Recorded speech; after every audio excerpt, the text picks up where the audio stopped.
Hello everyone. We are now going to go over this set of exercises which is based on the variations of the median. Let's look at the problem given to us. It says a sample of 14 California counties yielded the following percentages of children under 18 living with grandparents. And the data values here represent percentages of children under 18 who don't live with their parents but with their grandparents. All right, and this is a sample of 14 California counties. Just a second, let me take out my pen here. All right, 14, a sample of 14 would mean it's the sample size, n equals 14, right? So these are the values. The question says obtain and interpret the quartiles. All right, so remember there are three quartiles: quartile 1, quartile 2, and quartile 3. Quartile 2 is the same as the median. Quartile 1 is the median of the first half of the data, set, again an ordered data set, and quartile 3 is the median of the last half of the data set, and quartile 2 is the median of the entire data set, right? Entire data set.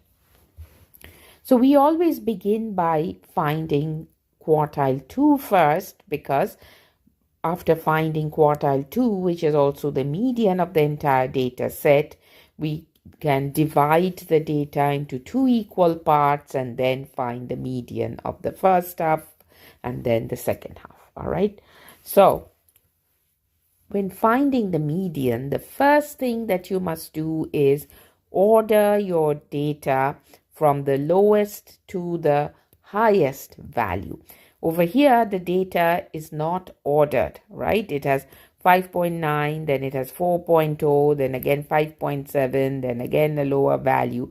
So our first task is to order it in increasing from lowest to highest. So let me do that first.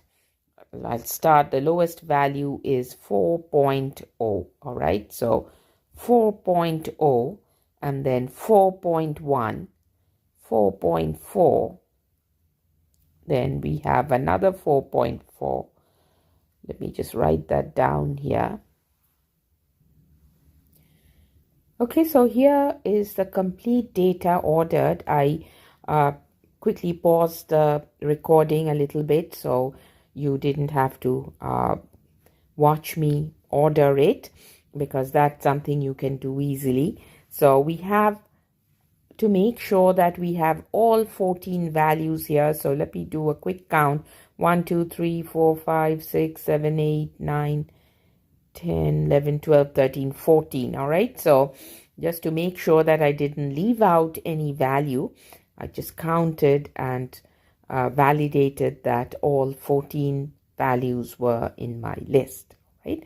So now I can go about finding the median, which is also going to be quartile 2. So median, all right, so to find the median, we have to first locate the position, all right? So find the position where the median would be located. Remember, there's a formula to find the position, and that's n plus 1 divided by 2. All right, so n is 14, so n equals 14, correct? That's the number of values we have. So 14 plus 1 divided by 2 is 15 by 2, which is 7.5. Right? 7.5 is the position. It's not the median, it is the position. All right, so now we have to run through this list to find where 7.45 is, the position would be. And then we'll pick the value at that position, and that would be our median, right? So we have here. So to locate position 7.5, let me count from the first value 4, 1, 2, 3, 4, 5, 6, 7. But this is 7.5. That means the median value is going to be something between 4.9 and 5.1. This is where the median is located. So the median is not a value in the data set, but it is a value between two values, two other values. So in order to find that value, we have to take the two numbers around the center point, the position, and find its average. All right, so to find the median, this is what we would do. Median would be, let's say median is going to be 4.9 plus 5.1 divided by 2, and that's 5.0. All right, so this position represents the mean of the two surrounding values, 4.9 and 5.1. So you just find the average of these values, and that value is 5.0. All right, so that's going to be our median, which is also quartile 2. So 5.0, and that's what I'm going to write here, right? Now, next we find quartile 1. So to find quartile 1, we take only the first half of the data. Now, this position here, all right, because it's in between two values, we just take, it's kind of the dividing point. It is the dividing point. It divides the data set into two equal parts. So we'll take the first half of the data set, all right, which has how many values now? 1, 2, 3, 4, 5, 6, 7 values.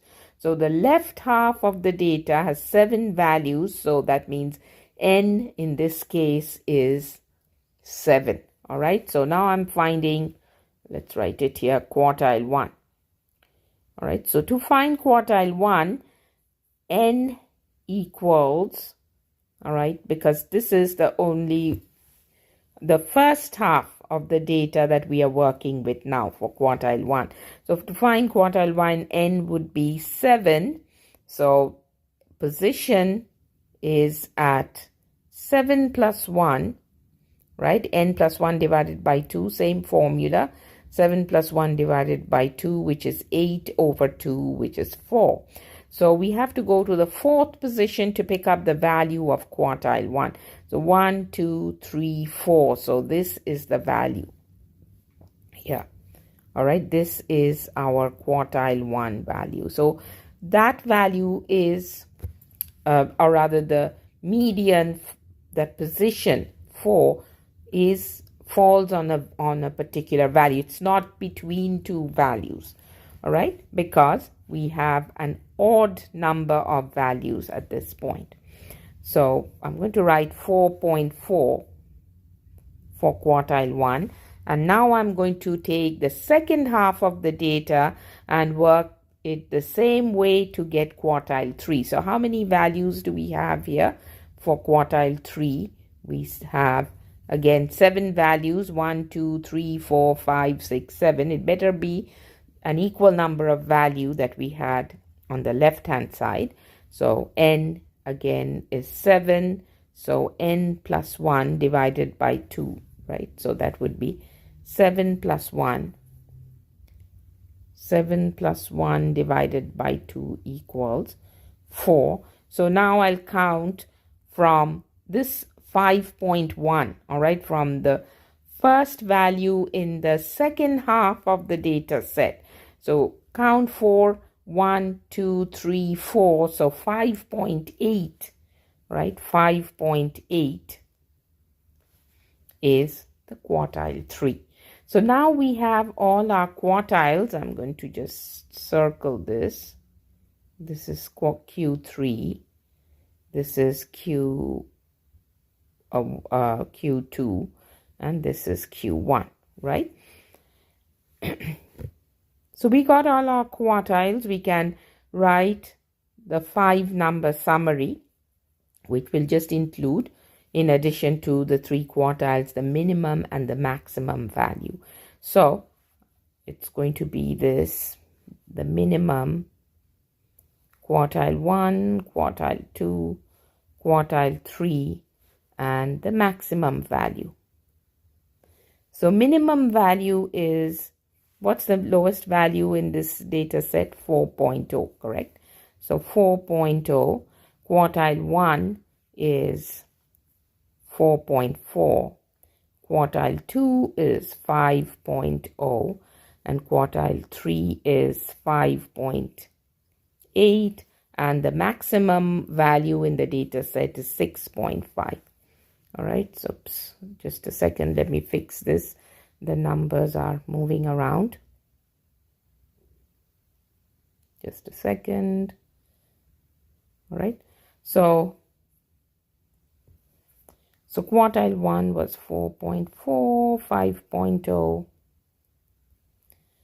5.8, and maximum value is 6.5. And you've answered part B, that is find and interpret the 5-number summary. But you should know what components the 5-number summary is comprised of.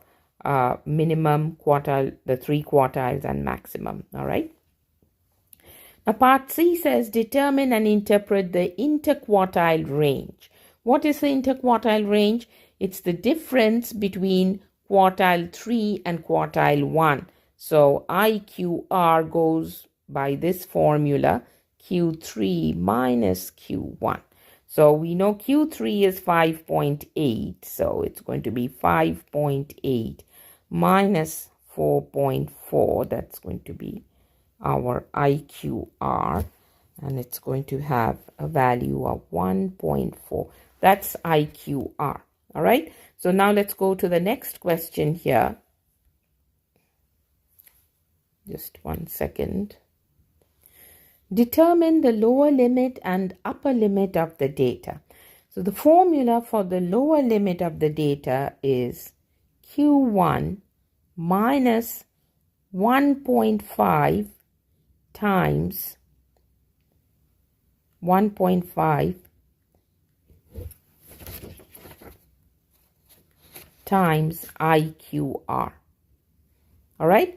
So quartile 1 we know is 4.4 minus 1.5 times 1.4. Again, multiplication before addition and subtraction.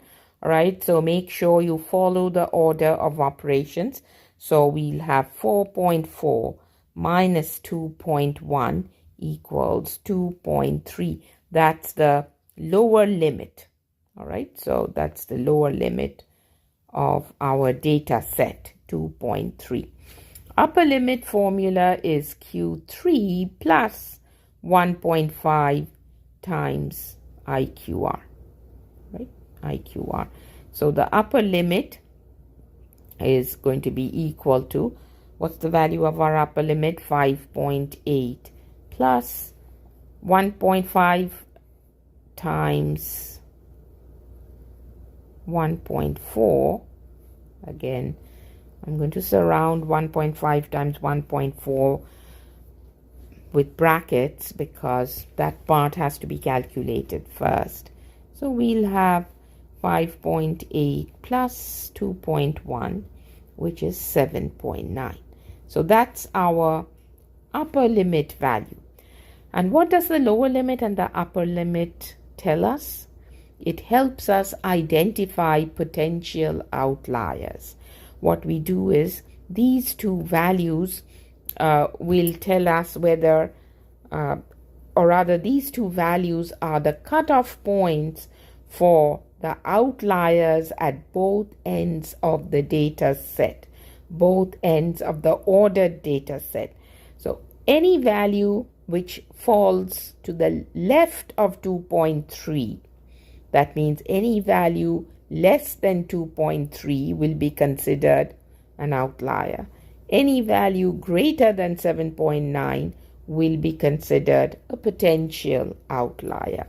So the question says, next part of the question says, identify potential outliers, if any, and explain why there are no outliers. So you have to explain if there are potential outliers, and if there aren't, then why, what makes you think so.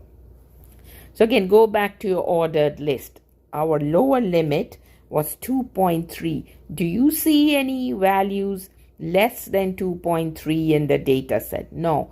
4.0, 4.0 is the lowest value, and 2.3 is way to the left. There's nothing less than 2.3. Therefore, there's no potential outlier on the lower end of the data set.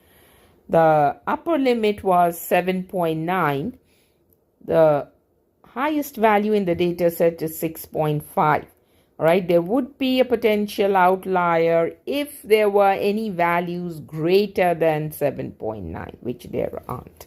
So we can conclude that there are no potential outliers. So I'm going to write it in a complete sentence. What are potential outliers? Potential outliers are values that are less than the lower limit,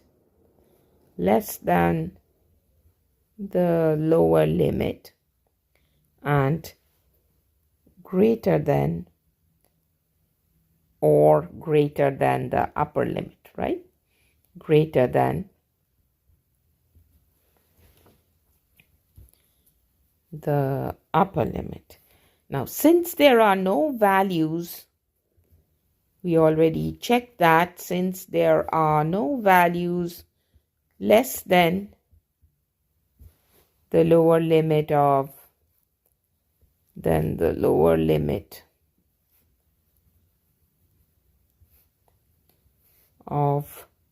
2.3 or greater than the upper limit of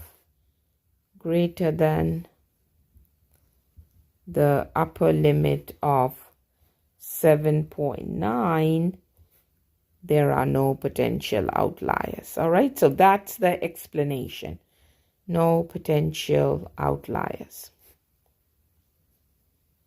All right, so that answers the question on potential outliers. The next one says construct and interpret a box plot, right? So this is going to be a graphical representation of the quartiles, the minimum and the maximum, essentially the 5-number summary. However, if there were any potential outliers, then instead of minimum and the maximum value, you would show your lower limit and the upper limit and indicate the potential outliers with an asterisk. However, let's draw our box plot for this particular data set. We first draw a horizontal line, and then we scale the line representing to show all the data values. All right, but it has to be equally scaled, just like you would scale a horizontal x-axis. All right, so it has to be scaled at equal intervals. You have to divide it, but to contain the lowest value and the highest value in the data set.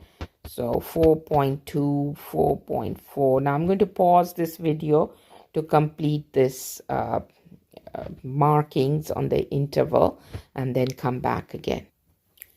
So I'm back now, having scaled the horizontal line here with the data set at intervals of 0.2, right? So 4.0, 4.2, 4.4, all the way to 6.6. This should cover the lowest value in our data set as well as the highest value in the data set. So we are going to start by plotting the three quartiles that we came up with. All right. Now, quartile 1 was 4.4. So I'm going to put a dot above 4.4. That's going to be quartile 1. Let's write it somewhere up here. And then so I've plotted quartile 2, and I'll write quartile 2 at 5.0. It's a dot right above 5.0, and then quartile 3 is 5.8. So let's plot that point. All right, it's 5.8 is going to be a dot plot right above 5.8. So now we are going to construct a box around these three dots. So just let's draw 3 vertical lines first, and then we'll connect them horizontally. All right, and then this is quartile 3. And then we'll indicate the minimum and the maximum values. So the minimum values was 4.0 on the left hand side, and that you will connect to the box with a straight line. And then 6.5 was the maximum value, so it should be somewhere here, right, between 6.4 and 6.6, connected with a straight line. All right, now I'm going to write here the minimum, maximum, the values, so it's easy for somebody to read and understand. So the minimum value is 4.0, the quartile 1 is 4.4, quartile 2 is 5.0, quartile 3 is 5.8, and the maximum value was 6.5. So this is our box plot. However, make sure that you put a title. All right, and I'm not going to put the title, but I'm just going to tell you, always make sure you put a title, because there are points assigned to it based on the context of the question. All right, I'll put a relevant title, and this is your box plot. Now, one thing that I want to mention is that if there are potential outliers in your data set, then you should connect these lines, the horizontal lines, to the lower limit and the upper limit instead of the minimum and maximum, and indicate your potential outliers with asterisks. All right.